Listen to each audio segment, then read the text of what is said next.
नमस्कार। छठ महापर्व की आप सभी को हार्दिक शुभकामनाएं। छठ की शुरुआत 17 नवंबर यानी कि आज शुक्रवार को नहाय खाए से शुरुआत हो गई है। 18 नवंबर शनिवार को खरना के साथ व्रती 36 घंटे के उपवास की शुरुआत करेंगे। 19 नवंबर रविवार को शाम अस्ताचलगामी सूर्य को अर्घ देंगे और 20 नवंबर सोमवार को सूर्य को अर्घ देने के साथ छठ का समापन होगा।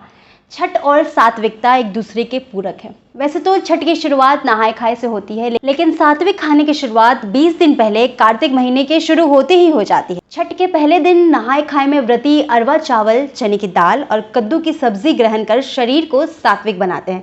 दूसरे दिन 24 घंटे के निर्जला उपवास के बाद गुड़ की खीर के साथ रोटी ग्रहण करते हैं। हिंदू धर्म की मान्यताओं के अनुसार छठ पूजा में बांस से बने सूप का खास महत्व है।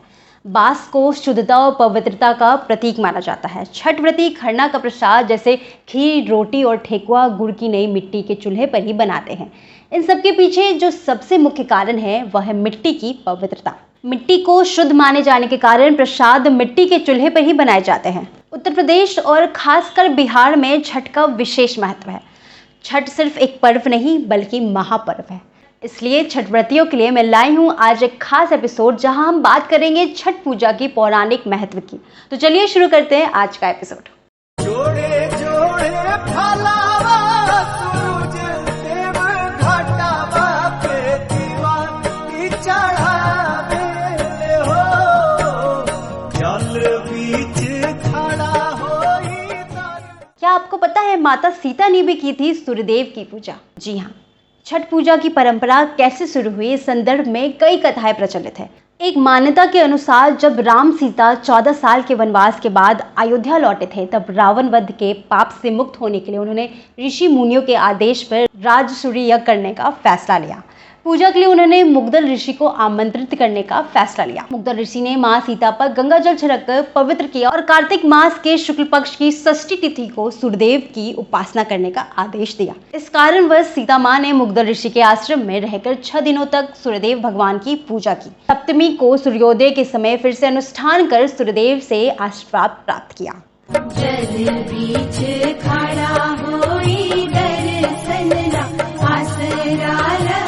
आपको बता दें कि महाभारत काल से हुई थी छठ पर्व की शुरुआत। हिंदू मान्यता के मुताबिक कथा प्रचलित है कि छठ पर्व की शुरुआत महाभारत काल से हुई थी। इस पर्व को सबसे पहले सूर्यपुत्र कर्ण ने सूर्य की पूजा करके शुरू किया था। कहा जाता है कि कर्ण भगवान सूर्य के परम भक्त थे और वे रोज घंटों तक पानी में खड़े उन्हें अर्घ देते थे।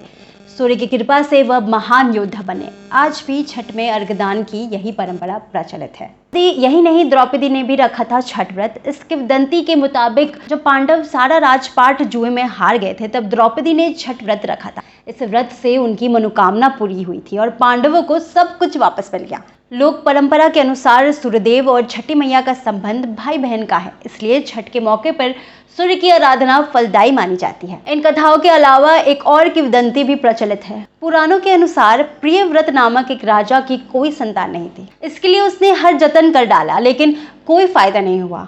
तब उस राजा को संतान प्राप्ति के लिए महर्षि कश्यप ने उसे पुत्र यष्टि यज्ञ करने का परामर्श दिया। यज्ञ के बाद महारानी ने एक पुत्र को जन्म दिया, लेकिन दुर्भाग्यवश वह मरा पैदा हुआ। राजा के मृत बच्चे की सूचना से पूरे नगर में शोक सा छा गया। कहा जाता है कि जब राजा मृत बच्चे को दफनाने की तैयारी कर रहे थे, तभी आसमान से एक ज्योतिर्मय विमान धरती पर उतरा। इसमें बैठी देवी ने कहा, मैं षष्ठी देवी और विश्व के समस्त बालकों की रक्षिका हूँ। इतना कहकर देवी ने शिशु के मृत शरीर को स्पर्श किया, जिससे वह जीवित हो उठा।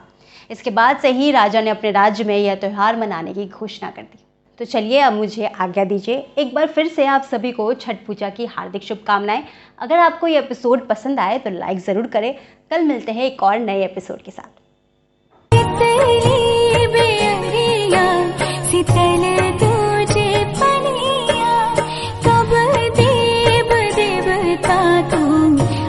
दर्शनी